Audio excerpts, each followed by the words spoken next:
நண்பர்களே, யூடியூப் வழியாக காண இருக்கக்கூடிய அருமை திராவிட சொந்தங்களே, உங்கள் அனைவருக்கும் எனது பணிவன்பான வணக்கத்தினை தெரிவித்துக் கொள்கின்றேன். அறிவுலக ஆசான் தந்தை பெரியார் அவர்கள் பார்ப்பனர்களை பற்றியும் பார்ப்பனுடைய நடவடிக்கை பற்றியும் மிக தெளிவாகவே நமக்கு சொல்லி சென்று இருக்கிறார்கள்.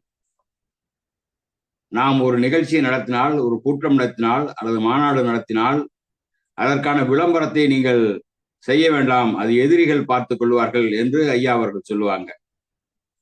அது மாதிரிதான் இந்த புத்தகம் ஒண்ணு 30ஆம் தேதி புதுக்கோட்டையில அம்பேத்கர், பெரியார், காரல் மார்க்ஸ் பண்பாட்டு இயக்கம் என்ற பேர்ல வெளியிடப்பட இருக்கிறது. சாதி கக்கூஸ் கோயில் என்பது அந்த புத்தகத்தினுடைய தலைப்பு. இது நமக்கெல்லாம் ஒன்றும் தெரியாது, நமக்கெல்லாம் யாரும் அழைப்பு கொடுக்கல, நமக்கு அதை பத்தி எதுவும் தெரியாது, தமிழ்நாட்டு மக்களுக்கு யாருக்கும் தெரியாது. ஆனா இந்த பார்ப்பன அடிவரடி கூட்டம் அதுக்கு நல்ல விளம்பரம் கொடுத்துருக்கு. அதையும் தினமலர் பத்திரிக்கை, தினமனு பத்திரிக்கை ரொம்ப சிறப்பா செஞ்சிருக்கான். நேத்தி கூட என்னுடைய உரையில் அதை பத்தி சுட்டி காட்டினேன் ஒரு சிறு குறிப்பாக. இன்றைக்கு அதையே தாமோதரன் விரிவாக பேச சொல்லி இருக்காரு. அது என்ன பண்றான், நேற்றைய தினம் அந்த ஒரு பெண் ஒரு வீடியோ பேசுறாங்க, ஆளுநருக்கு ஒரு கோரிக்கை வைக்கிறாங்க. இந்த மாதிரி ஒரு அமைப்பு இருக்கு, அம்பேத்கர் பெரியார் பேர்ல ஒரு அமைப்பு இருக்கு, அதற்கு பின்னணியில திகாவும் திமுகவும் இருக்கு, இவங்க 2 பேரும் வெளிப்படையா வர்றதுக்கு முடியாம இது மாதிரி ஆளுகளை வச்சுக்கிட்டு இது மாதிரி இயக்குறாங்க. இவங்க தான் சனாதன ஒழிப்பு மாநாடு நடத்தி சனாதனத்தை பத்தி பேசி அதை பெரிய பிரச்சனை ஆக்குனாங்க. இன்றைக்கு இந்த மாதிரி தலைப்புல உங்க கூட்டம் பேசுனாங்கன்னா, அது புத்தகம் வெளியிட்டாங்கன்னா அது இந்து மதத்தை புண்படுத்துது, இந்திய தேசியத்தை புண்படுத்துது, நம்முடைய பாரத பண்பாட்டை புண்படுத்துகிறது அப்படின்னு சொல்லி அந்த அம்மா பேசுறாங்க. அது அந்த பாரதிய ஜனதா கட்சியில அவங்க மகளிர் அணி பொறுப்புல இருக்காங்களாம். அவங்க பேரு கவிதா ஸ்ரீகாந்த். அவங்க கவர்னருக்கு விண்ணப்பம் கொடுக்குறாங்க. அது மடிப்பேச்சை கேட்கிறேன், கால் விழுந்து கேட்கிறேன், ஐயா சாமி எங்களை காப்பாத்துங்க, இந்துக்களுக்கெல்லாம் ஆபத்து, இந்து மதத்துக்கு ஆபத்து, இந்து கடவுளுக்கெல்லாம் ஆபத்து, நீங்க தான் எப்படியாவது ஐயா பிரதமர் மோடி கிட்ட சொல்லி இதை தடை பண்ணணும். ஆர் என் ரவிக்கு தான் வேலையா? ஆளுநர் எந்த வேலை செய்யறாரு? அவர் ஒழுங்கா எந்த வேலையும் செய்யல. அவர்கிட்ட போய் விண்ணப்பம் போட்டு அவர் இதை தடுத்துருவாரா? அவருக்கு என்ன அதிகாரம் இருக்குது தடுக்கிறதுக்கு? காவல்துறை அவர் சொன்னா கேட்குமா? தமிழ்நாடு அரசு கட்டுப்பாட்டுல காவல்துறை இருக்கு. காவல்துறை நினைச்சாதான் அதை தடை பண்ண முடியும். இப்ப ஆளுநர்கிட்ட போய் காலில் விழுந்து கதறீங்கள, அந்த ஆளுநர்கிட்ட நீங்க நீட்டு தேர்வை ரத்து பண்ணுங்கன்னு என்னைக்காவது கேட்டீங்களா? தமிழ்நாட்டுக்கான உரிமைகளுக்காக என்னைக்காவது நீங்க கேட்டீங்களா? எந்த பிரச்சனைக்காவது தமிழ்நாட்டு உரிமைக்காக, தமிழர் உரிமைக்காக பாரதிய ஜனதா எங்கேயாவது கேட்டிருக்கீங்களா? எதுவுமே கேட்டதில்லை. ஆனா இந்த புத்தகத்தை பத்தி இது தடை செய்யறதுக்காக நீ கெஞ்சுற, கிளற, கதற, காலில் விழுவுறங்கிற, மடிப்பிச்சைன்னா என்ன அர்த்தம் தெரியுமா? மடிப்பிச்சுன்னா ஐயா என் புருஷனை காப்பாத்தி கொடுங்க அப்படின்னு கேட்டாதான் மடிப்பிச்சை. சாவித்திரி யமன்கிட்ட கேட்டாலாம். யமதர்ம சாவித்திரியோட புருஷனை கொண்டு போயிட்டான். அவனை இந்த யமதர்மராஜனை போய் பார்த்து அந்த சாவித்திரி கெஞ்சி மடிப்பிச்சை கேட்டு அவங்க புருஷனை மீட்டுட்டு வந்ததாக புராணத்துல கதை இருக்கு. அது மாதிரி புராணங்கள்ல தான் அந்த கதையெல்லாம் இருக்கு. தவிர இங்க நீங்க பாரதிய ஜனதா கட்சி இங்க தமிழ்நாட்டுல மடிப்பிச்சை கேட்கிறேன், காலில் விழுவுறேன், கெஞ்சுறேன், கதறேங்கிறதுலாம் நாடகம். இது உங்களை நீங்க வெளிப்படுத்திக்கிறதுக்காக, நீங்க பெரிய ஆளுன்னு காட்டிக்கிறதுக்காக இப்படி ஒரு வீடியோ வெளியிட்டிருக்கீங்கன்னா அந்த அம்மாவை நம்ம சொல்ல வேண்டியிருக்கு. பரிதாபத்துக்குரிய பெண்மணி அந்த அம்மா சொல்றாங்க. அந்த புத்தகம் அந்த புத்தகத்துடைய தலைப்பை மட்டும் வச்சுக்கிட்டு அவங்க பேசுறாங்க. அந்த புத்தகத்தில் உள்ள என்ன இருக்குன்னு தெரியாது. அந்த தலைப்புல சாதி கக்கூஸ் கோயில், அவ்வளவுதான் தலைப்பு. அதுக்குள்ள என்ன இருக்குன்னு தெரியல. ஆனா அதுல இன்னைக்கு போட்டிருக்காங்க, நேற்று அந்த செய்தி வெளியில, இன்றைக்கு தினமனு பத்திரிக்கை அதை விரிவா போட்டிருக்கான். அந்த புத்தகத்தில் உள்ள பொருள் அடக்கம் அப்படின்னு போட்டு அதுல என்ன போட்டிருக்கான்னா, அந்த தலைப்புகள் இந்து கோவிலும் இந்தியாவின் கக்கூசும் ஒன்றே அப்படிங்கிற ஒரு தலைப்பு, முதல் கட்டுரை. அப்புறம் இந்தியா ஒற்றை கலாச்சார நாடா அப்படிங்கிற ஒரு தலைப்பு. அக்ரஹாரங்கள் பாரம்பரிய சின்னங்களா, பிறப்பின் அடிப்படையில் நான் உயர்ந்தவன் அப்படிங்கிறது கேள்விக்கு போட்டிருக்காரு. இந்து மதத்தில் இந்துக்கள் யார்? யார் இந்த அம்பேத்கர்? அனைவருக்கும் ஒரே சுடுகாடு. முக்கண் முதல்வன் சிவபெருமானுக்கு சாதி சான்று. அபிநந்தனின் சாதி எது? மனிதனை மனிதனாக ஏற்க மாட்டோம். இந்து மதம் மலம் தின்றது. சாதி பிஞ்சுகள். கொலைகள் செய்யும் இந்து மதம். ஆணவ படுகொலை. இதுதான் அந்த புத்தகத்தில் இருக்கக்கூடிய தலைப்புகள். அந்த பொருள் அடக்கத்துல வரக்கூடிய அந்த கட்டுரைகளுக்கான தலைப்பு. இதுல என்ன சொல்லியிருக்குன்னா, இது அவங்க ஒரு சில இதத்தை மட்டும் எடுத்துக்கிட்டாங்க. இந்து கோவிலும் இந்தியாவின் கக்குசும் ஒன்றேன்னு சொல்றாங்க.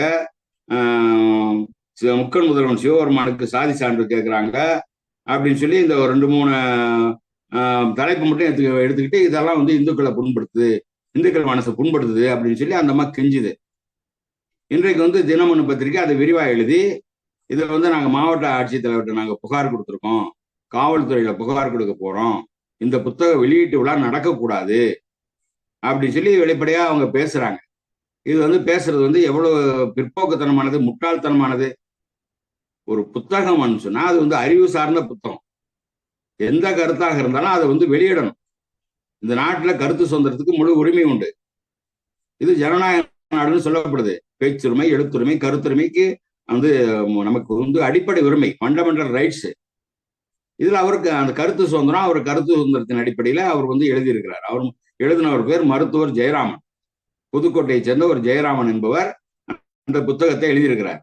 அந்த புத்தகத்தை வெளியிடுவதற்கு மதுக்கூர் ராமலிங்கம் தீக்கதிர் ஆசிரியர் அவர்கள் இடதுசாரி சிந்தனையாளர் அங்க வருவதாக இருக்கிறாரு. அங்க ஒரு KM ஷெரீப் என்கிறவர் அந்த முதல் நூலை பெற்றுக்கொள்ள இருக்கிறார். இவ்வளவுதான். இதை மட்டும் வச்சுக்கிட்டு இது ஏதோ பூகம்பயமா வந்துட்டது மாதிரியும், ஏதோ இடிஞ்சு விழுந்து வானமே இடிஞ்சு விழுந்துட்டது மாதிரியும் அப்படி இருந்தாம கதறுதுன்னா என்ன அர்த்தம்? இது அந்த செய்தியை தினமணி பத்திரிகையில விரிவா எழுதுவான்.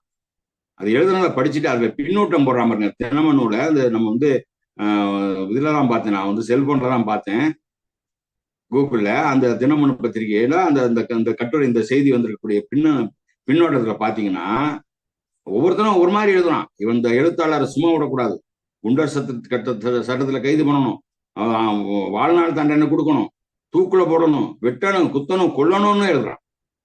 எவ்வளவு ஒரு வன்முறையில எவ்வளவு கொலைகார புத்தியோட ஒருத்தன் பேசுறான் பாருங்க. இதுதான் அந்த இந்துத்துவம், இதுதான் பாஜக, இதுதான் இந்து முன்னணி, இவங்களுடைய யோகிதை, விஸ்வ இந்து பிரசித்த RSS யோகிதை.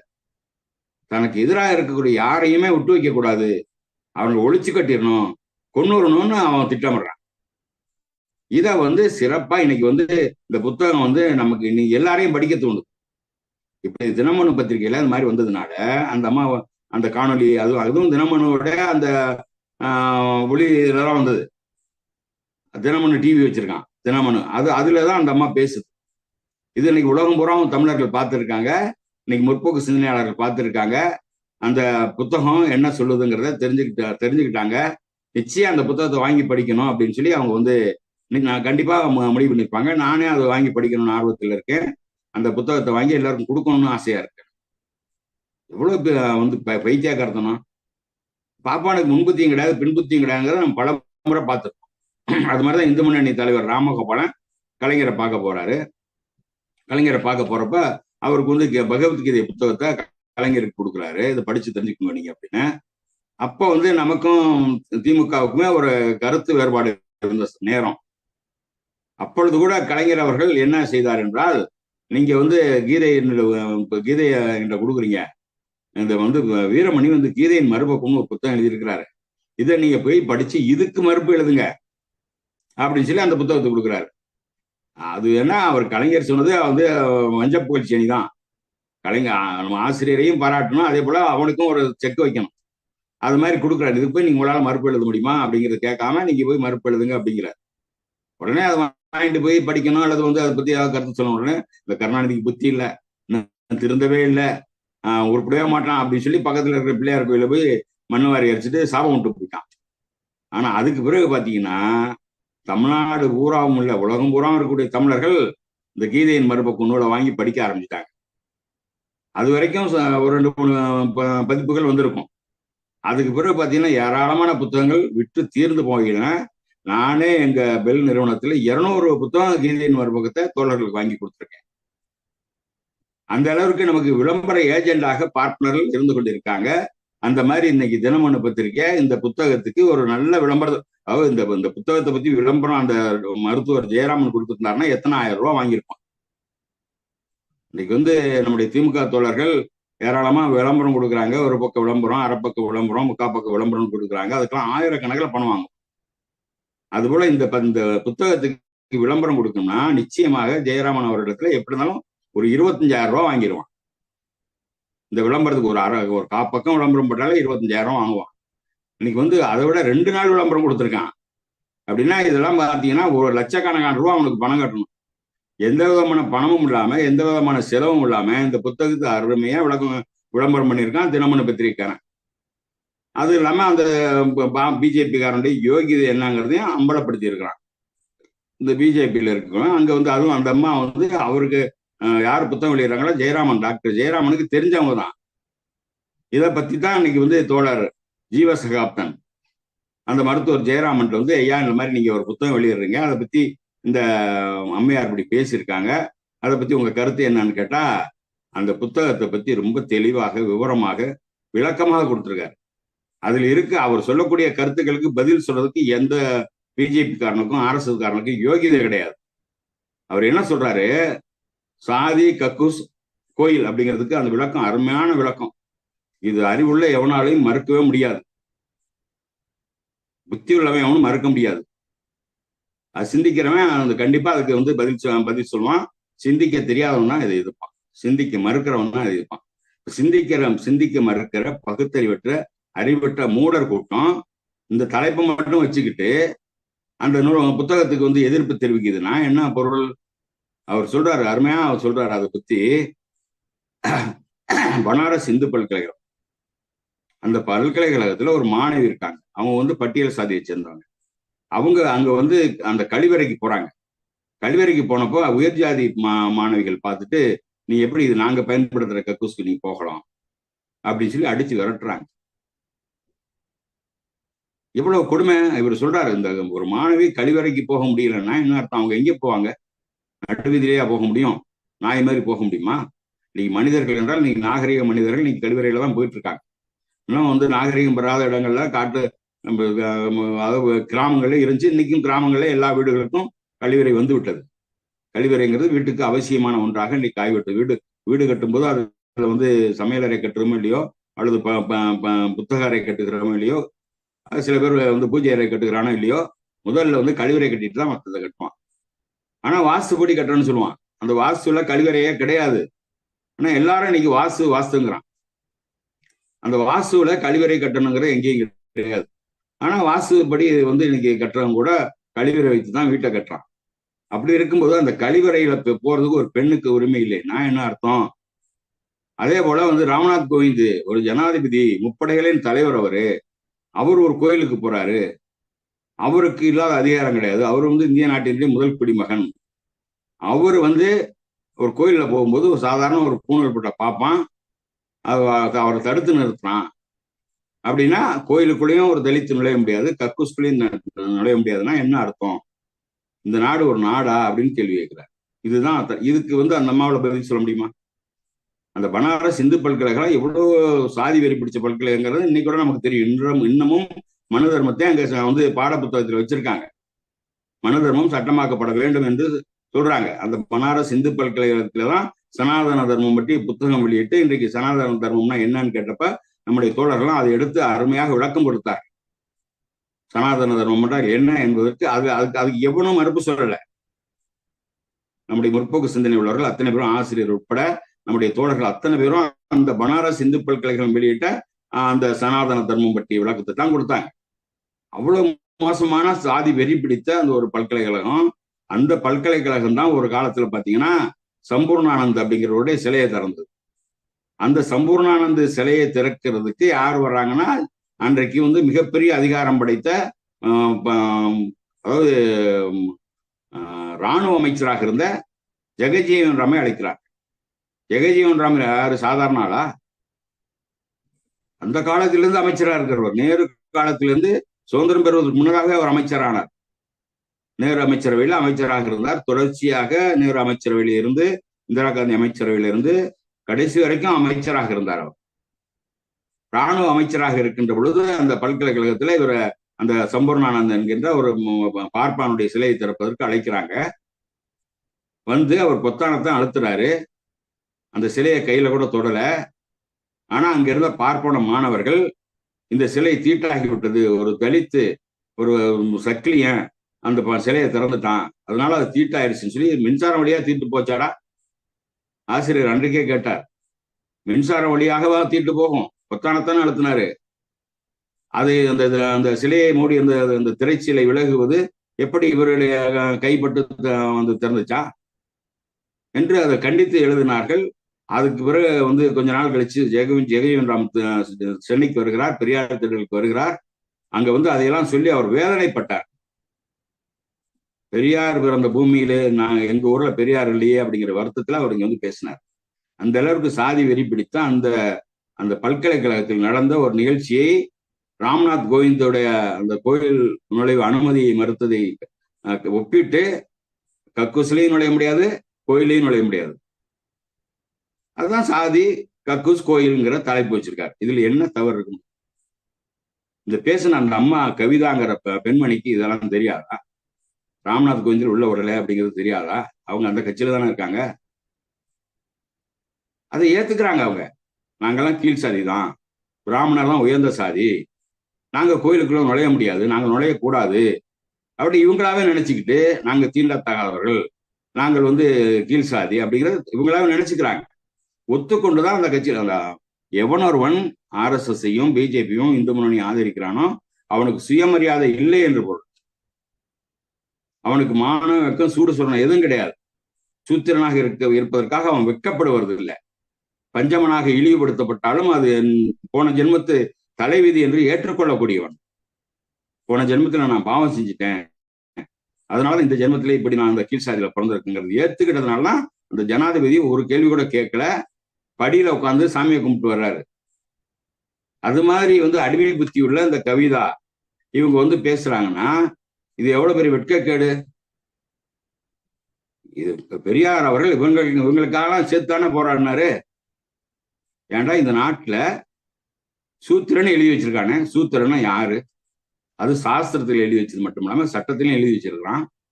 சட்டத்தில் எழுதி வச்சிருக்கும் போது நம்ம வந்து இதுக்காக கோவப்பட வேண்டாமா? தேவடியாத மகன் எழுதி வச்சிருக்கானே, அப்ப நம்ம தாயை, நம்முடைய சகோதரிய, நம்முடைய மனைவிய, நம்முடைய மகளை எல்லாரையும் ஒட்டுமொத்தமாக விபச்சாரி என்று எழுதி வச்சிருக்கான். யாருக்கும் கோபம் வரலன்னு என்ன அர்த்தம்?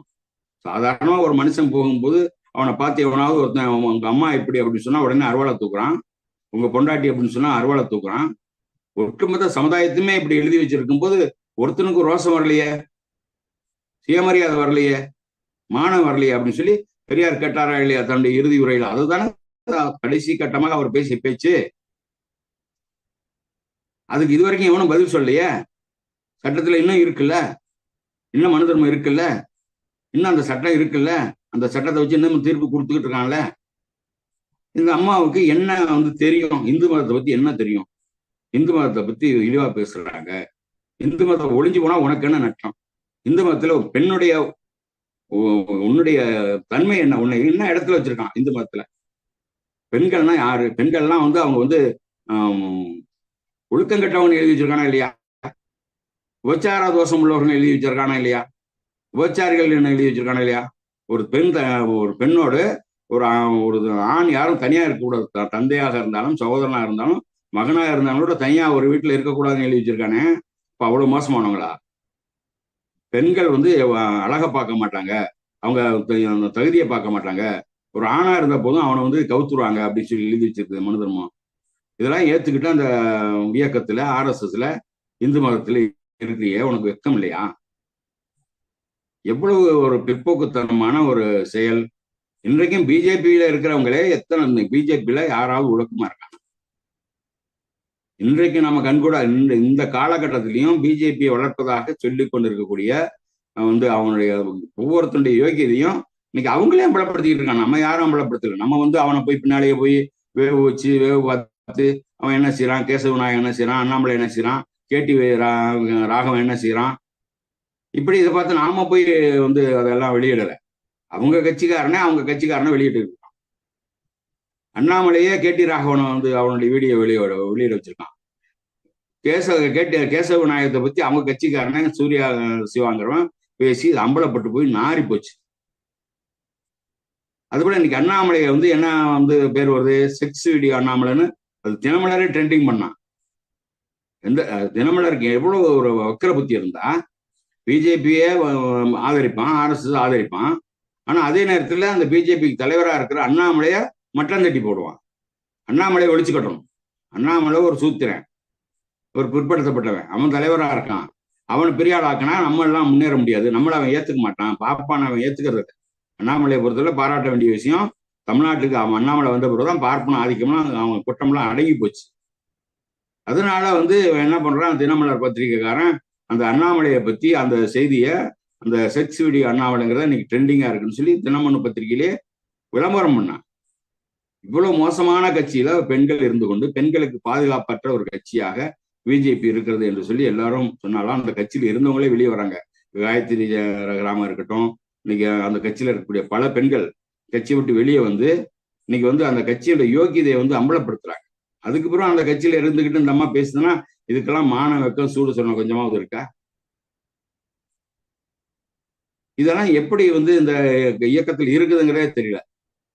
அப்படி இருந்துகிட்டு அந்த அம்மா வந்து அந்த கட்சி இது ஆதரிச்சு அந்த நிகழ்ச்சி, இந்த ஒரு நிகழ்ச்சியை வச்சு எழுதுனா எவ்வளவு ஒரு பைத்தியகார்த்தனம். அவரு ஜெயராமன் அவர்கள் இன்னைக்கு கொடுத்த பேட்டியில வந்து மிக சிறப்பாக ஐயா இந்த நம்முடைய தம்பி ஜீவசகாப்தன் கேள்வி கேட்கிறார். ஜீவாட்டுடைய அந்த தொலைக்காட்சிக்காக அவர் வந்து கேள்வி கேட்கிறார். அவர் அருமையா சொல்றாரு, இது வந்து நான் ஒரு எழுத்தாளர், நீண்ட காலமாக இதை பற்றி நான் எழுதிக்கிட்டு வர்றேன். நான் வந்து அம்பேத்கர், பெரியார், கார்ல் மார்க்ஸ் பண்பாட்டு மையம்னு வச்சுக்கிட்டு அங்கே இருக்கக்கூடிய பிற்படுத்தப்பட்ட தாழ்த்தப்பட்ட இளைஞர்களுக்கு, பெண்களுக்கு நாங்கள் பயிற்சி கொடுக்கிறோம், போட்டித் தேர்வுக்கான பயிற்சியை கொடுக்கிறோம், தேர்வு நடத்துகிறோம். அதுல பயின்றவர்கள் குறிப்பாக பெண்கள் ஏராளமாக பயின்று இன்னைக்கு அரசு வேலைக்கு போயிருக்காங்க. நான் எந்த இயக்கத்தையும் சேர்ந்தவன் கிடையாது, கம்யூனிஸ்ட் இயக்கத்திலேயோ அந்த தீக்காவிலேயோ அது எந்த இயக்கத்தையும் சேர்ந்தவன் கிடையாது. நான் பொதுவான ஆளு. நான் வந்து இந்த புத்தகத்தை வந்து நான் எழுத்தாளருங்கிற முறையில் நான் எழுதியிருக்கிறேன். அதுல பல கருத்துக்களை நான் சொல்லியிருக்கேன். அதுல உள்ள நிறைய கருத்துக்கள் இருக்கு. அந்த கருத்துக்கள் இருக்கும்போது அதை பத்தியெல்லாம் கவலைப்படாம அந்த ஹெட்டிங்கை மட்டும் பார்த்துட்டு அவங்க தடை செய்ய சொல்றாங்கன்னா, அந்த அம்மாவுக்கு என்னுடைய செயல்பாடை பத்தி நல்லா தெரியும். அவங்களும் புதுப்பட்டதான். அவங்க வந்து இதை பத்தி பேசுறாங்க அப்படின்னு சொன்னா அது வந்து ஏத்துக்க முடியாது அப்படின்னு சொல்லி அவர் வந்து தெளிவா விளக்கம் சொல்றாரு. விளக்கம் சொல்லிட்டு அவர் என்ன சொல்றாரு, இந்த காலத்துல இந்த தலைப்புகளை பத்தி ஒவ்வொருத்தையும் அவர் வந்து ஒவ்வொரு தலைப்பையும் ரொம்ப சிறப்பா அவர் சொல்றாரு. இந்த காலகட்டத்திலும் கூட இன்னைக்கு வந்து வேங்கவயல் பிரச்சனை நடந்து ஓராண்டு நிறைவடைகிறது. அதை சுட்டி காட்டுறாரு. வேங்கவயல் அங்க மலம் கலந்த யாரும் இந்து தானே, எவனா ஒரு இந்து தானே கலந்துருப்பான். அந்த பீத்தண்ணியை குடிச்சு எனக்குத்தானே அதனுடைய வழி இருக்கும், வழி தெரியும். நீ இந்த புதுக்கோட்டை மாவட்டத்துல தானே இருக்க. புதுக்கோட்டை மாவட்டத்தில் எவ்வளவு தீண்டாமை கொடுமை வன்கொடுமைகள் நடந்துகிட்டு இருக்குன்னு தெரியும்ல. வன்கொடுமை அதிகமாக வழக்கு பதிவு செய்யக்கூடிய மாவட்டமாக புதுக்கோட்டை மாவட்டம் இருக்கு. அந்த வன்கொடுமையை எதிர்த்து, அந்த தீண்டாமை கொடுமையை எதிர்த்து நீ என்னைக்காவது கேள்வி கேட்டிருக்கான்னு கேட்கல. இதுக்கு அந்த அம்மா பதில் சொல்லுமா, அந்த பிஜேபி காரன் வேணா பதில் சொல்றானா? ஒருத்தனும் பதில் சொல்லல. ஆனா இந்த புத்தகத்தை வெளியிடக்கூடாதுன்னு தடை பண்ணணுங்கிறான்.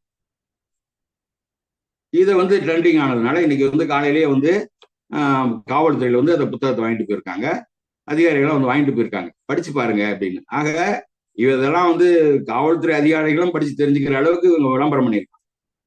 இந்த தினமலர் பத்திரிகைக்காரன் பண்ண விளம்பரத்தினால இது என்னைக்காவது வந்து அவங்க சாதாரணமா ஒரு புத்தகத்தை வெளியிட்டு போனா போயிருப்பார்.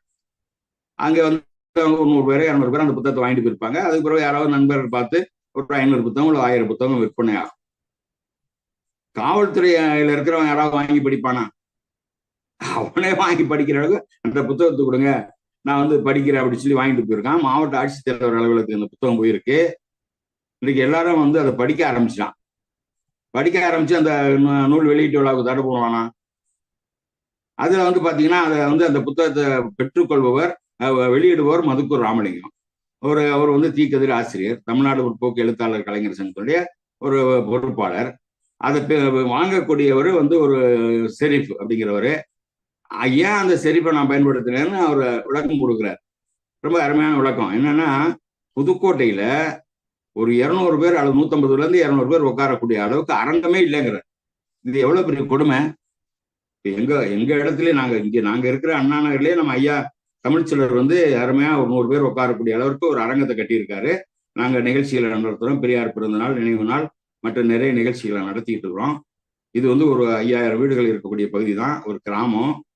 கிராம பஞ்சாயத்திலேயே நாங்க ஒரு அரங்கம் கட்டி இங்க வந்து நிகழ்ச்சி நடத்துறோம்னா, திருச்சியில வந்து ஏராளமான இடம் இருக்கு. தமிழ்ச்சங்க கட்டிடத்துல இருந்து இன்னும் பல நிறைய அரங்கங்கள் இருக்கின்றன. அதுல வந்து நிறைய நிகழ்ச்சிகள் நடந்து கொண்டு இருக்கிறது. ஆனா புதுக்கோட்டையில் அது மாதிரி ஒரு அரங்கம் கூட இல்லைன்னு சொல்றாரு, வேதனைப்படுறாரு. அப்படி இருக்கும்போது அந்த ஷெரீப் அவர்கள் அவருடைய இடத்துல ஒரு 150ல இருந்து 200 பேர் அமரக்கூடிய ஒரு அரங்கம் இருக்கு. அந்த அரங்கத்துல நான் அந்த புத்தகத்தை வெளியிட்டுக்கணுமான்னு கேட்டேன். தாராளமா வெளியிட்டுங்கன்னு சொன்னாரு. அதனால அந்த அரங்கத்தை அவர் கொடுத்ததுனால நீங்க அந்த புத்தகத்தை வாங்கிங்க அப்படின்னு நான் வந்து முதல் பிரதியை பெற்றுக்கொள்ள சொல்லி சொன்னேன். சரின்னு ஒத்துக்கிட்டாரு. மதுக்கூர் ராமலிங்கம் எனக்கு பழைய கால நண்பர். அவரோட சேர்ந்து நான் வந்து பல வேலைகள் செய்திருக்கேன் அப்படின்னு சொல்லி வந்து ஏபி வெள்ளிநாயகத்தையெல்லாம் அவர் வந்து குறிப்பிடாரு. ஏபி வெள்ளிநாயகம்னா எனக்கு நண்பர் அப்படின்னு சொல்றாரு. அந்த ஏபி வெள்ளிநாயகம் ஒருவேளை வந்து ஜீவசாகத்தினுடைய அப்பாவாக இருக்கலாம்னு நான் நினைக்கிறேன். தோழர் ஓவி அவருடைய கணவராக இருக்கலாம். அவர் பேர் வெள்ளிநாயகம் தான்.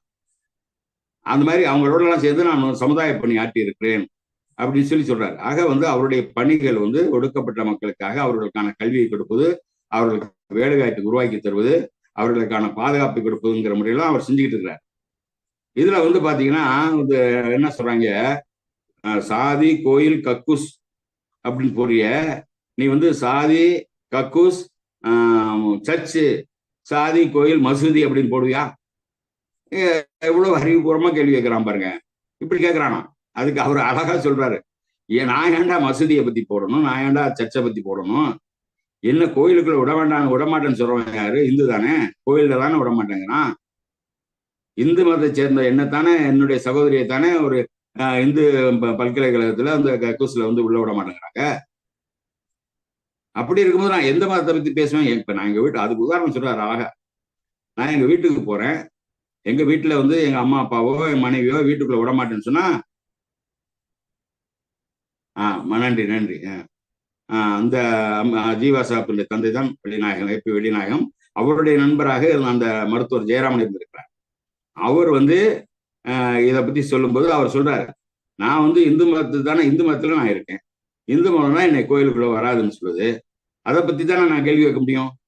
நான் ஏன் சர்ச்சுக்கு போறேன், நான் ஏன் மசூதிக்கு போறேன், அவன் யாரும் என்னை தடுக்கலையே அப்படின்னு சொல்லிட்டு உதாரணம் சொல்லும்போது அவர் அவங்க குடும்பத்தை சொல்றாரு, எங்க வீட்டுக்கு போறேன், எங்க அம்மாவோ அப்பாவோ என்னுடைய மனைவியோ என்னை வீட்டுக்குள்ள விடலைன்னா நான் அவங்கள தானே கேள்வி கேட்பேன். அதை விட்டு பக்கத்து வீட்டுக்காரனை நான் கேள்வி கேட்பேன், அவங்க ஏங்க என்ன விட மாட்டேங்கிறாங்கன்னு சொல்லி அவனை போய் கேட்பேன் நான். அல்லது உங்க வீட்டுல நான் வரேன்னு சொல்ல முடியுமா? என் வீட்டுக்குள்ளதான் நான் நுழைய போறேன், என் வீட்டுல வந்து உள்ளவங்க என்ன தடுக்கும் போது ஏன் என்ன விட மாட்டேங்கிறீங்க, நான் இந்த வீடு எனக்கு சொந்த வீடு இல்லையா, எனக்கு உரிமை இல்லையா நான் கேட்க மாட்டேனா? நான் சம்பாதிக்கிற பணத்துல தானே நீங்க எல்லாம் சாப்பிடுறீங்க, நான் தானே உழைச்சிருந்தது போடுறேன், உங்களுக்கு உழைத்து போடுவது நான், உங்களுக்கு சம்பாதித்து கொடுப்பது நான், உங்களுக்கு உணவு உடை இருப்பட இந்த வீட்டு கூட கட்டி வச்சது நானு. அப்படி இருக்கும்போது இந்த வீட்டுக்குள்ள என்னையா விட மாட்டேங்கிறேன்னு கேட்க மாட்டேனா? அதுபோல இந்த கோயில் என்பது என்னுடைய உழைப்பால் வந்தது. ஒடுக்கப்பட்ட மக்கள் அதுல வேலை செஞ்சிருக்காங்க, பிற்படுத்தப்பட்டவர்கள் தாழ்த்தப்பட்டவர்கள் அங்கே வேலை செஞ்சிருக்காங்க, அந்த கோயிலை கட்டி இருக்காங்க, அந்த சிலையை வடித்து இருக்கிறார்கள், வண்ணம் பூசி இருக்கிறார்கள், எல்லா வேலையும் செய்து அந்த கோயிலை உருவாக்கி கொடுப்பவர்கள் ஒடுக்கப்பட்ட மக்கள். கடைசியில வந்து ஒரு ஐயர் 2 குடம் தண்ணியை ஊற்றி புனிதம் ஆயிடுச்சு, அந்த கல்லு சிலைக்கு வந்து நான் வந்து பவர் கொடுத்துட்டேன், அதுக்கு பிறகு நீங்க எல்லாம் உள்ள வரக்கூடாதுன்னா பெரியார் தான் கேட்டாரு, ஏன்டா ஒரு மந்திரத்தை சொல்லி ஒரு கல்லைய கடவுளாக்கும் போது அந்த ஒடுக்கப்பட்ட நிலையில 2 குடம் தண்ணி ஊற்றி அவனை உயர்ந்த ஜாதி ஆக்க வேண்டியதானே அப்படின்னு கேட்டாரா இல்லையா? அதுக்கு எவனாவது வரைக்கும் பதில் சொல்லியிருக்கானா? இதுதான் அவர் கேட்கிறாரு. எனக்கு உரிமையான இடத்துலதான் நான் போக முடியும். இவன் கேட்கிறான்களே, இந்து முன்னணிக்காரன் பிஜேபிக்காரன், நீ கோயில் சாதி, அதாவது சாதி கக்கூஸ் கோயில்னு எழுதுறிய, சாதி கோயில் சர்ச்னு எழுத முடியுமா, மசூதின்னு எழுத முடியுமான்னு?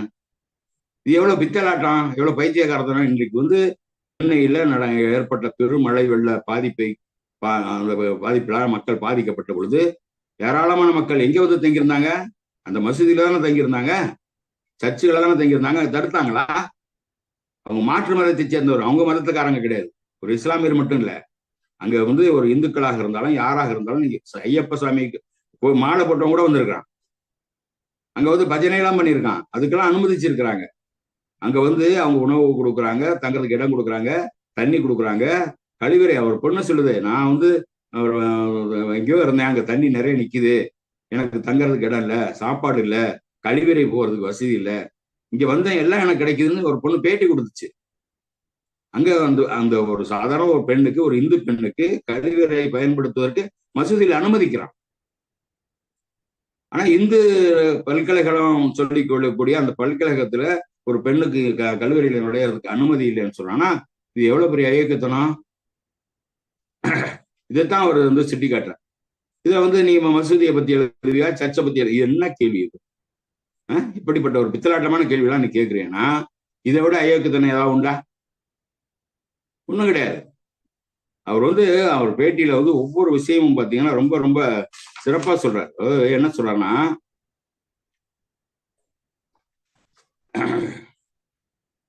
சாமி கும்பிட போனாலும் தடை பண்றான், கக்குசு போறதுக்கும் தடை பண்றான், நான் எந்த மதத்துல இருக்கேனோ அந்த மதத்தை தானே நான் கேள்வி கேட்பேன் அப்படின்னு சொல்லிட்டு அவர் சொல்றாரு. இன்னைக்கும் கூட நம்ம நம்ம தமிழ்நாட்டுல ஒரு நெல்லை மாவட்டத்துல ஒரு ஊர்ல ஒரு தலித் இளைஞன், ஒரு பட்டியல் சாதியை சேர்ந்தவன் டிவிஎஸ் 50ல அவங்க அம்மாவை வச்சுக்கிட்டு கூட்டிட்டு போறான். தெரு வழியா போகும்போது, ஏண்டா ஒரு தலித்த பையன் எப்படா டிவிஎஸ் 50ல எங்க தெருவில் நீ வரலான்னு சொல்லி அந்த பையனை வெட்டி கொலை செய்யறானு. இதுக்கு காரணம் என்ன? இது இந்து மதம் தானே அப்படின்னு சொல்றாரு. அது போல திண்ணியத்துல ஒருத்தன் கடன் கொடுக்குறான், கடனை வாங்கிக்கிட்டவன் அந்த பணத்தை திருப்பி தரல, அதை கேட்டதுக்காக அந்த கேட்டவன் வாயில மலத்தை திணிச்சானே, இது கொடுமை இல்லையா? இதெல்லாம் யாருக்கு நீ மலத்தை திம்பியா? உன் வாயில மலத்தை திணிச்சா நீ சும்மா இருப்ப? இந்த கவிதாங்கிற பொண்ணு கேட்குது, அந்த அம்மா யாரோ வந்து பிஜேபி காரன் யாரோ ஒருத்தனை பிடிச்சிட்டு வந்து மலத்தை அந்த வாயில திணிச்சாக்க ஒத்துக்கோனா? இன்னைக்கு எத்தனை பேர் மோசடி ஓடிப்பிட்டு இருக்கான் பிஜேபியில. ஆருத்ராவில இருந்து எத்தனையோ மோசடி பேர் வெளியே பூரா மட்டும் போறான். எல்பின்னு ஒரு நிதி நிறுவனம் திருச்சி நடத்தினாங்க, அவன் இப்ப பிஜேபியில போய் சேர்ந்துக்கிட்டான். நியமேக்ஸ்னு ஒரு நிதி நிறுவனம் பல கோடி ரூபா மோசடி பண்ணிட்டான், அவன் பிஜேபியில போய் சேர்ந்துக்கிட்டான். இந்த மோசடி பண்ண பயில பூரா அங்க போய் பிஜேபியில சேர்றான். இப்ப கடன் கொடுக்கலன்னா அவன் வந்து அவன் வாயில நீ மலத்தை தீவ கடன். இப்ப வந்து அவன் பைனான்ஸ் பணம் போட்டிருக்கான், போட்டவெல்லாம் வந்து பணம் கேட்கறான், என் பணத்தை கொடுன்னு கேட்கறான். அவன் வந்து இவன் வாயில மலத்தை திணிச்சா வந்து ஒத்துவானா? இப்போ இதைத்தான் சொல்றாரு அவரு. இந்த காலத்திலும் இந்த மாதிரி இது மலத்துல தண்ணி தொட்டு மலத்தை கலக்குறான், ஒருத்தன் கடன் கொடுத்ததுக்காக கேட்டதுக்காக மலத்தை திணிக்கிறான். அந்த பீத்தனியை குடிச்ச எனக்கு தானே அது வழி இருக்குங்கிறாரு அவர். சொல்லும் போது அப்படியே நமக்கு அப்படியே நெஞ்செல்லாம் வெடிக்கும் போல இருக்கு. அந்த மாதிரி சொல்றாரு. பீத்தண்ணியை குடித்தேன், அந்த அந்த அது மறந்து போச்சு. அதாவது அந்த அந்த தண்ணியோட வாசம், அந்த நாத்தம், அந்த சுவையெல்லாம் கூட மறந்து போனாலும் அந்த அவமானம் இன்னொரு வரைக்கும் என்ன தொடருது. பீத்தண்ணியை குடிச்சேன் பார்த்து எல்லாரும் சொல்லும்போது அது நானே நினைச்சு பார்த்தாலும் எனக்கு அவமானமா இருக்கேங்கிறாரு. இதை செய்தவன் யாரு? இந்துன்னு சொல்லிக்கிறவன் தானே. இதுக்காக இந்து முன்னணிக்காரன், RSS காரன், பிஜேபி காரன். இந்த கவிதா அந்த ஊர்ல தானே இருந்திருக்கு. ஆளுநர்கிட்ட போய் மடிப்பிச்சு கேக்குது, கால விழுந்து கெஞ்சுறங்குது, கதறங்குது. இது பேசியிருக்குமா? இடதுசாரி அமைப்புகள் தானே அது போராடினாங்கன்னு கேள்வி வைக்கிறார். அதுக்கு பதில் சொல்ல முடியுதா? ரொம்ப அற்புதமா அந்த அதுல பேட்டி கொடுக்குறாரு. அதுல வந்து அந்த பிரச்சனைகள்லாம் ஒவ்வொரு தலைப்பை பத்தியும் சொல்லும்போது ரொம்ப அருமையா அதுல சொல்றாரு. ரொம்ப அருமையா இருக்கு. அதுல வந்து இன்னும் பார்த்தாக்கா அந்த நான் அது முன்னுரை எழுதியிருக்கேங்கிற அது முன்னுரையை படிச்சு பார்த்தாலே வந்து அவன் செத்துருவாங்கிற. முன்னுரையில என்ன சொல்லியிருக்காருன்னா, அவர் என்ன சொல்றாருன்னா, இதெல்லாம் சொல்றாரு, இதெல்லாம் அவருக்கு தெரிஞ்சிருக்குது. இந்துக்களின் மனம் புண்ணாகி ரணமாகி சீல் பிடித்து நாற்றம் எடுத்தால் இதை தடை செய்ய அவங்க முயற்சி செய்யலாம். நீதிமன்ற படிக்கட்டில் ஏறலாம், அவங்க அங்க வழக்கு போடலாம். நான் அதுக்காக அதை எதிர்த்து நான் நீதிமன்ற படிக்கட்டுகளில் ஏற தயாராக இருக்கிறேங்கிற. நான் தயாராக இருக்கிறேன், நீ வழக்கு வேணாலும் போடு. நீங்க வந்து ஆளுநர் வீட்டை போய் கெஞ்சிரிய, காவல்துறை போய் காலில் விழுவுறிய, கலெக்டர் காலில் விழுவுறிய, அதுக்கு பேர நீ வந்து வழக்கு போடு. இந்த புத்தகம் எங்க மனசை புண்படுத்திருச்சு, இந்துக்கள் மனசு புண்படுத்தி ரணமாகி அப்படியே சீல் பிடிச்சு நாறுது, அதனால இந்த புத்தகத்தை தடை பண்ணு, வழக்கு மன்றத்துக்கு போ. அவர் அங்க வந்து பேசுவாரு, இன்னும் நிறைய செய்திகளை எடுத்து சொல்லுவாரு, எங்கெங்கெல்லாம் தீண்டாமை கொடுமை நடக்குதுங்கிறத எடுத்து சொல்லுவாரு. நீ வழக்கு போட தயாரா? அது நான் படிக்கட்டு ஏற தயாராக இருக்கிறேங்கிற. அது மாத்திரம் இல்லாம அந்த சிவனுக்கு சாதி சான்றிதழ் கொடுத்துருக்கிறான் பீகார்ல எவனோ ஒருத்தன். சிவன் வந்து பிற்படுத்தப்பட்ட சாதிக்காரன் அப்படின்னு சொல்லி சான்றிதழ் கொடுத்துருக்கான். ஏண்டா கடவுளுக்கே சாதியாடா?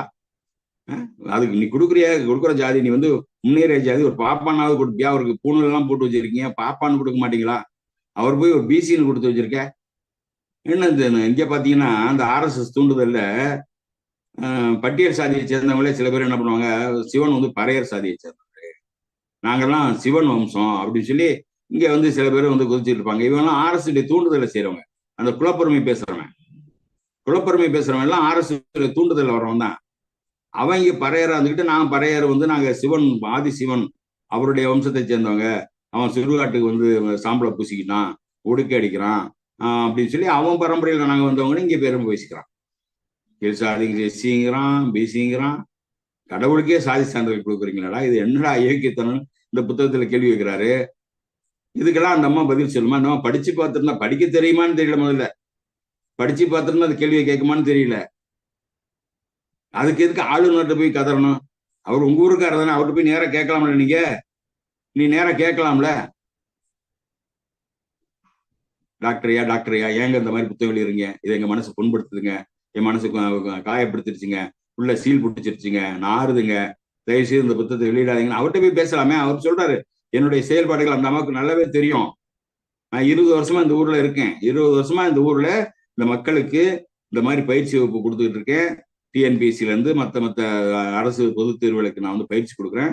பெண்கள் ஏராளமா வர்றாங்க, தலித் பையன் வர்றாங்க, பிற்படுத்தப்பட்ட பையன் வர்றான், எல்லாரும் படிக்கிறாங்க. நீங்க அரசு வேலை நிறைய போயிட்டு இருக்காங்க அப்படிங்கிறது அந்த அம்மாவுக்கு நல்லா தெரியும்.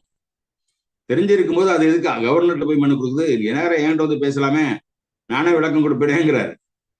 எவ்வளவு பெரிய இயக்கத்தனம் இதுல வந்து பாத்தீங்கன்னா, இந்த இவருடைய இந்த பிஜேபி RSSக்கு போறவனுக்கு சிந்திக்கிற பத்தியே இருக்காது. சிந்திக்க விட மாட்டான், சிந்திக்க மறுப்பான். அந்த சிந்திக்க மறுக்கக்கூடிய ஒரு முட்டாள் கூட்டத்தை சேர்ந்த பெண் தான் இன்னைக்கு வந்து அதை பேசிட்டு இருக்கிறான். இது எவ்வளவு பெரிய பிற்போக்குத்தனம்! இதுல என்ன நிறைய செய்திகள் அவங்க சொல்றாங்க.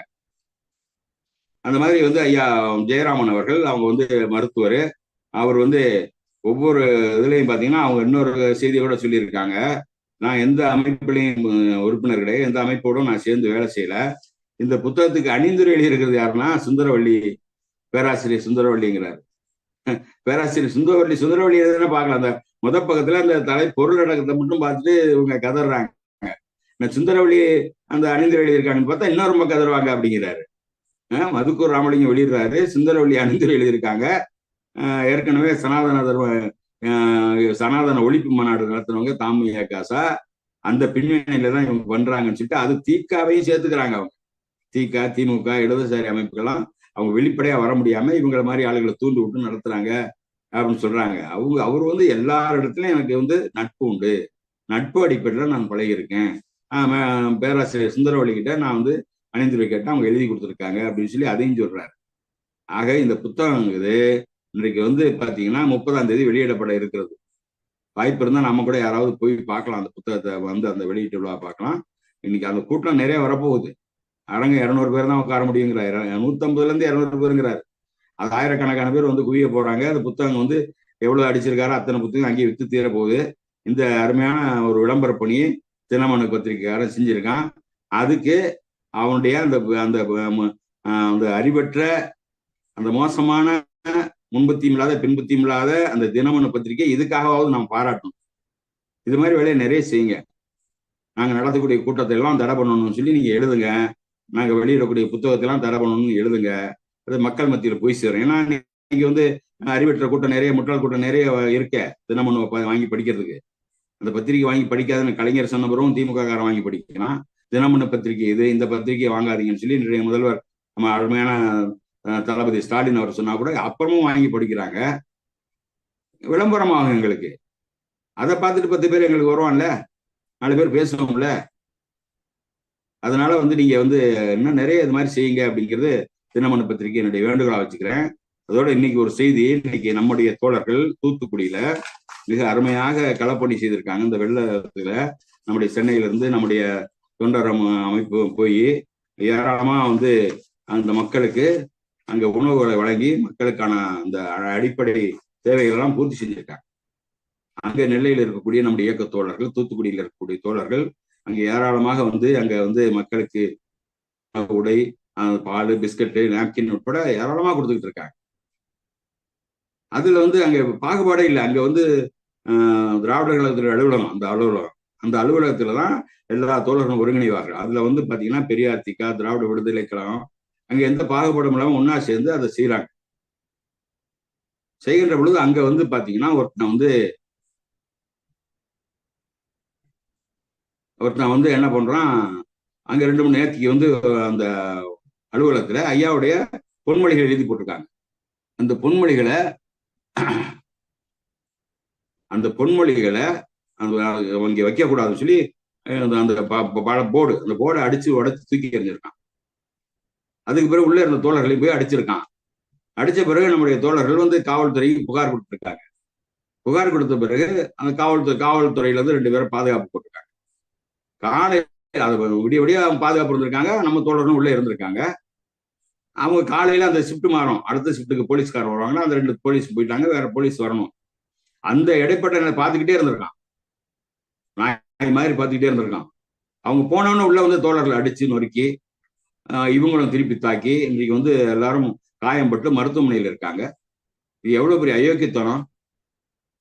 20 லட்சம் ரூபாய் மதிப்புள்ள பொருட்களை நாங்க கொடுத்துருக்கோம்னு நம்ம தோழர்கள் சொல்றாங்க. இன்னைக்கு சாதாரண பிஜேபி காரன் செஞ்சிருக்கா, RSS செஞ்சிருக்கா? RSSனா நாங்க சேவை சரி அமைப்பு, நாங்க தான் தொண்டு செய்யறதில் நாங்க வந்து சிறந்தவர்கள் சொல்லிட்டு இருக்கேன். RSS காரன் 10 பைசா இது வரைக்கும் கொடுத்ததாக செய்தி எங்கேயா வந்திருக்கா? இந்த தொலைக்காட்சியில வந்திருக்கா? இந்த பத்திரிகையில வந்திருக்கா? பிஜேபி காரக்கா யாருக்காவது போய் கொடுத்துருக்கானா? இன்னைக்கு நம்ம நிம்மி மம்மி இங்க போயிருக்காங்க. அங்க போய் என்ன சொல்றாங்க, உங்களுக்கு வீடு இல்லைன்னா நீங்க அப்ளை பண்ணுங்க, நாங்க மோடி திட்டத்துல வீடு கட்டி தர்றோம் அப்படின்னு சொல்லிட்டு, ஆடு மாடெல்லாம் செத்து போயிருந்துச்சுன்னா அதுக்கு நிவாரணம் கொடுக்க சொல்லி நாங்க மாநில அரசுக்கு அறிவுறுத்துறோம். நீதான் மாநில அரசுக்கு பைசா கூட தரமாட்டேன்னு சொல்ற, அப்புறம் மாநில அரசுக்கு நீ அறிவுறுத்துற, அதையும் நீ கொடுக்குறன்னு சொல்ல வேண்டியதானே? நாங்க நிதி கொடுக்குறோம், அதுல இருந்து அவங்க கொடுப்பாங்கன்னு சொல்ல வேண்டியதானே? நிதியெல்லாம் தர முடியாது, நாங்க ஏராளமா கொடுத்துட்டோங்க. அந்த ஊர்ல வந்து ஏற்பட்டுள்ள பாதிப்புகள் அதை சீர் செய்வதற்கு பல கோடி ரூபாய் வேணும். நீ அதை கொடுக்கவே இல்லை. நம்முடைய மாநில அரசுக்கு என்ன அந்த தொகை வரணுமோ அது இந்த சாதாரணமாக நிவாரணம், இந்த மாதிரி வெள்ள நிவாரணம் பேரிடர் மேலாண்மைக்காக கொடுத்த தொகை இல்லை. அதை வந்து நம்முடைய முதல்வர் தெளிவுபடுத்திட்டாங்க. அப்படி இருக்கும்போதும் இந்த 450 கோடியை மட்டும் கொடுத்துட்டு நாங்க கொடுத்துட்டோம்னு கேட்கிற, 4000 கோடி சென்னைக்கு வெள்ள நிவாரணத்துக்காக கொடுத்தோம்னு சொல்லிய, அது உங்க பணமா? ஆசியன் வங்கியில நம்முடைய தமிழ்நாடு அரசு 4.4% வட்டிக்கு வாங்கின பணம். அந்த பணத்தை நாங்க கொடுத்துருக்கோம், அதுக்கு என்ன கணக்குன்னு கேட்குறிய? கேட்டுவிட்டு நீங்க எந்த முகத்தை வச்சுக்கிட்டு நீ வந்து தூத்துக்குடிக்கு போயிருக்க? நீ இந்த தேசிய பேரிடராக அறிவிக்க முடியாதுன்னு சொல்ற. இதை வந்து கேள்வி கேட்டா அவங்கள வந்து நிருபர்களோட உரிமையில நீ வா போன்னு பேசுற. உதயநிதி ஸ்டாலின் இன்னைக்கு வந்து ரொம்ப அருமையான வேலையை செய்து கொண்டு இருக்கிறார்கள். நாம வந்து யாரும் வந்து உதயநிதி ஸ்டாலின் அடுத்த தலைவராக நாம வந்து இன்ன வரைக்கும் நினைச்சு பார்க்கல, திமுகவே சொல்லல. ஆனா இந்த சங்கிகள்லாம் சேர்ந்து அவரை தலைவராக்கிடுவாங்க. தளபதி முத்துவேல் கருணாநிதி ஸ்டாலினுக்கு அப்புறம் திராவிட முன்னேற்ற கழகத்தை தலைமை தாங்கி நடத்துவதற்கான சரியான தலைவராக உதயநிதி ஸ்டாலின் அவர்கள் உருவாகிக்கிட்டு இருக்காரு. அவரே குறி வச்சு தாக்குறான். சனாதனத்தை ஒழிப்போம்னு பேசினா அதை பத்தி மோடி பேசுறாரு, அமித்ஷா பேசுறாரு, வடநாட்டுக்காரெல்லாம் பேசுறான், இங்க இருக்கலாம் குதிக்கிறான். தேர்தல் பிரச்சாரத்துக்கு போனா அதை பத்தி பேசுறான். அப்பனா உதயநிதி ஸ்டாலின் யாரு? இன்னைக்கு பெரிய ஆளாயிட்டார். இன்னைக்கு அதே போல நிம்மி மாமி வந்து உதயநிதி ஸ்டாலினை தான் வந்து அப்படி பேசுறாங்க. அப்பன் வீட்டு பணமான்னு கேட்கலாமா? அப்பன் வீட்டு பணமா? அப்புறம் எப்படி தோப்பனார் வீட்டு பணமான்னு கேட்கணுமா? அத்திம்பேர் வீட்டு பணமான்னு கேட்கணுமா? அம்மாமி வீட்டு பணமான்னு கேட்கணுமா? நீங்க எல்லாம் உங்க அப்பான்னு சொன்னா உங்களுக்கு பிடிக்காது. தோப்பனாரும்பீங்க. கணவனை கூட நீங்க வந்து மாமான்னு சொல்ல மாட்டீங்க, அண்ணாம்பிங்க, வாங்கோண்ணா போங்கானாம்பிங்க. உங்க பாஷை வேற, எங்க பாஷை வேற. நீ தமிழ்நாட்டில் இருந்துகிட்டு தமிழ் பேசுறதாக சொன்னாலும் நீ தமிழனுடைய மொழியை பேசுவதில்லை. அப்பாங்கிறது எங்களுக்கு நாகரிகமான சொல். ஒரு காலத்துல நீங்கெல்லாம் எங்களை எப்படி கூப்பிட்டீங்க? பேரை சொல்லி கூப்பிட்டீங்களா? குப்புசாமின்னு இருக்கும். குப்புசாமின்னு கூப்பிட்டீங்களா? குப்பான்னு கூப்பிட்டுருக்கீங்க, சுப்பான்னு கூப்பிடுவீங்க, தொத்தா கருப்பா, இப்படித்தானே கூப்பிட்டீங்க. இப்படிலாம் கூப்பிட்ட நீங்க இன்னைக்கு வந்து அப்பன் வீட்டு பணமான்னு கேட்டதை வந்து அதுக்காக கொந்தளிக்கிறீங்களே, எவ்வளவு அயோக்கியத்தனம்! எங்களுடைய முன்னோர்களே, உங்களுடைய முன்னோர்களை எப்படி கூப்பிட்டாங்க? ஒரு 5 வயசு பொறுக்கிப்பைய, பொடிப்பைய 50 வயசு தாத்தாவை பார்த்து டே குப்பா அப்படின்னு கூப்பிட்டானா இல்லையா? டே சுப்பான்னு கூப்பிட்டானா இல்லையா? அதுக்கு எங்க ஆளுங்க என்ன பண்ணாங்க, தோல்ல இருக்கிற துண்டை எடுத்து பக்கத்துல வச்சுக்கிட்டு என்ன சாமின்னு கேட்டாங்களே இல்லையா? அப்படிப்பட்ட நிலை மீண்டும் வரணுமா? இப்படி வரணும்னு ஆசைப்படுறீங்களா? அப்படி கொண்டு வரதானே இந்து முன்னணியுடைய ஆசை, RSS ஆசை. இன்றைக்கு வந்து 146 பாராளுமன்ற உறுப்பினர்களை வெளியேற்றிட்டாங்க. 146 பாராளுமன்ற உறுப்பினர்களையும் வெளியேற்றிட்டு சட்டங்களை கொண்டு வந்திருக்கான். 3 சட்டங்களை நிறைவேற்றிருக்காங்க. 4 நாள்ல குடியரசுத் தலைவர் ஒப்புதல் கொடுத்திருக்காங்க. குற்றவியல் சட்டம், சாட்சியல் சட்டம், அதுக்கெல்லாம் இந்தியில பேர் வைக்கிறான். அப்ப என்ன அர்த்தம்? நீ எல்லாம் எதிர்கட்சியே இல்லாம வந்து நீ வந்து நாடாளுமன்றத்தை நடத்துற, இந்த சட்டத்தை திருத்துற. நீ நாளைக்கு மனு தர்மம் தான் இந்த நாட்டின் சட்டமாக வரும்னு நீ சொல்ல மாட்டியா? மனு தர்மம் தான் இந்த நாட்டின் சட்டமாக ஆக்கப்படும் என்று நீ சொன்னா அது என்ன அர்த்தம்? பார்ப்பான் தான் நீதிபதியா இருக்கணும் அப்படிங்கிறதானே? ஒரு சூத்திரன் எவ்வளவு கல்வி கற்றவனாக இருந்தாலும் அவன் நீதிபதியாக இருக்கக்கூடாது அப்படிங்கிறதானே மனு நீதி. படிக்காத முட்டாளா இருந்தாலும் பாப்பா நீதிபதியா இருக்கலாம்னு சொல்லுது. ஒவ்வொரு ஜாதி வாரியாகத்தான் தீர்ப்பு சொல்லணும். அந்த குற்றத்தின் தன்மையை மட்டும் பார்த்து சொல்லக்கூடாது. என்ன குற்றம், கொலை செஞ்சானா அல்லது வந்து திருடனானா பொய் சொன்னானா மட்டும் சொல்லக்கூடாது. இது தனியாக கூட பேசக்கூடிய சப்ஜெக்ட். அந்த இந்த எப்படி இந்த குற்றவியல் சட்டத்தை மாத்திருக்கான் திருத்திருக்காங்கிறது மனு தர்மம் நிறைய இருக்கு. அதுல இவன் எப்படிப்பட்ட சட்டத்தை கொண்டு வர துடிக்கிறான் என்பதற்கு மனு தர்மத்திலே ஏராளமான செய்திகள் இருக்கிறது. இந்த சட்டங்களை எல்லாம் பேரை மாத்திருக்கான், இந்தியில மாத்திருக்கான். இந்தியில மாத்தி இன்னைக்கு வந்து அமுல்படுத்துறான்னா எவ்வளவு திமிரு, எவ்வளவு ஆதிக்கம், எவ்வளவு வெறி, சர்வாதிகார மனப்பான்மை. இது ஜனநாயக நாடா? இன்றைக்கு நம்முடைய தோழர்களை தூத்துக்குடியில போய் அடித்து விரட்டி இருக்கிறார்கள், காயப்படுத்தி இருக்கிறார்கள் என்றால், இங்கே வந்து புதுக்கோட்டையிலே தோழர் ஜெயராமன், டாக்டர் ஜெயராமன் ஒரு புத்தகம் வெளியிடுகிறார், அதை தடுத்து நிறுத்த வேண்டும் என்று சொல்லுகிறார் என்று சொன்னால் இவர்களுக்கான பெரிய இருக்கிறது. அவன் வந்து எதிரிகளெல்லாம் குன்னுறோம்னு நினைக்கிறான். பெரியார் அவர்கள் அதானே சொல்றாரு தன்னுடைய இறுதி பேருடைய. என்ன சொல்றாரு? ஏண்டா கடவுளை கும்புறோம்னா என்ன சொல்றான்? எதிரிகளே இருக்கக்கூடாதுன்னு நினைக்க சொல்றான். கடவுள் இல்லைன்னு சொல்றவனே கடவுளை நம்பாதானே வெட்டுங்கிறான், குத்துங்கிறான், கொல்லுங்கிறான். நம்மாழ்வார் எழுதி இருக்கிறான். ஞான சம்பந்தம் ஒரு பொறுக்கிப்ப கடவுளை நம்பாத பெண்டாட்டியெல்லாம் வந்து கற்பழிக்கணும்னு சொல்றான். அதே போல புத்தர் வந்து கடவுள் இல்லைன்னு சொன்னாரு, அறிவை நம்புன்னு சொன்னாரு. புத்தர்களை எல்லாம் வெட்டி வெட்டி கொன்னான். கொண்டவர் பக்கம் தலைவர் பக்கம் கூச்சான். இதுக்கெல்லாம் ஆதாரம் இருக்கு, கல்வெட்டு இருக்கு, கோயில்களில் சிற்பமா செஞ்சு வச்சிருக்கிறான், செதுக்கி வச்சிருக்கிறான். கல்வெட்டுக்குரிய திருவிழாவை ஆண்டுதோறும் நடத்திக்கிட்டு இருக்கிறான் அப்படின்னு சொல்லி ஐயா சொன்னாரா இல்லையா? அதை மீண்டும் கொண்டு வர பாக்குறீங்க. வடநாடுகள்ல நரேந்திர தபோல்கரை சுட்டு கொண்டீங்க, கல்புர்கியை சுட்டு கொண்டீங்க, கௌரி லங்கேஷை சுட்டு கொண்டீங்க. அதுபோல தமிழ்நாட்டிலையும் எல்லாத்தையும் சுட்டுக் கொள்ளலாம்னு நினைக்கிறீங்களா? இது நடக்குமா? இது இப்படி பண்ண முடியலங்கிறதானே உங்களுடைய ஆதங்கம். இது ஒரு பாப்பாரப்ப வெளியே வர மாட்டேங்கிறானே. சூத்திரம் தானே பேசுறான், சூத்திர பெண்மணி விட்டு தானே பேச வைக்கிறான். அதுக்கு பாப்பா வந்து அப்படியே தூக்கம் போறான். இன்னைக்கு வந்து தினமனு பத்திரிகை வந்து RS அதிகாரப்பூர்வமான பத்திரிகையாக ஆயிடுச்சு. தினமனு பத்திரிகை தான் RS அதிகாரப்பூர்வமான பத்திரிகை, பார்ப்பனர்களுக்கான பத்திரிகை. ஐயா ஜெயராமன் அவர்கள் ரொம்ப தெளிவா சொல்றாரு. கேரளாவில் ஒரு பிராமண சங்க மாநாடு நடக்குது. அந்த மாநாட்டில் நீதிபதி போய் பேசுறான், பிராமணர்கள் தான் உயர்ந்தவங்க, அவங்க தான் அறிவு சார்ந்தவங்க அப்படின்னு சொல்லி பேசுறான். இதெல்லாம் யார் கண்டிச்சான்னு கேட்கிற. இது இன்னும் நிறைய வந்து அந்த புத்தகத்துல நிறைய செய்திகள் இருக்கும்னு நினைக்கிறேன். அது சிறப்பான ஒரு புத்தகத்தை எழுதியிருக்கிறார். அதெல்லாம் நம்ம வந்து வாங்கி படிக்க வேண்டிய அருமையான புத்தகமாக அது இருக்கிறது. நிச்சயமாக அதை நாம் வாங்கி படிப்போம். அதை பத்தி நாம மீண்டும் ஒரு முறை நம்முடைய அறிவொளி காணொலியிலே பேசுவோம் என்று சொல்லி, இந்த முன்புத்தியும் பின்புத்தியுமற்ற பார்ப்பன தினமனுவுக்கு இந்த புத்தகத்தை பற்றிய மிகச் சிறந்த விளம்பரத்தை கொடுத்ததுக்காக நன்றியை தெரிவித்து, இதுவரை இந்த செய்தி பற்றி பேசுவதற்கு வாய்ப்பு கொடுத்த நம்முடைய அறிவொளி காணொலிக்கும் கேட்ட அருமை பெரியவர்களுக்கும் யூடியூப் வழியாக கேட்கக்கூடிய அருமை சகோதரர்களுக்கும் நன்றியை தெரிவித்து விடைபெறுகிறேன். வணக்கம். மீண்டும் சந்திப்போம்.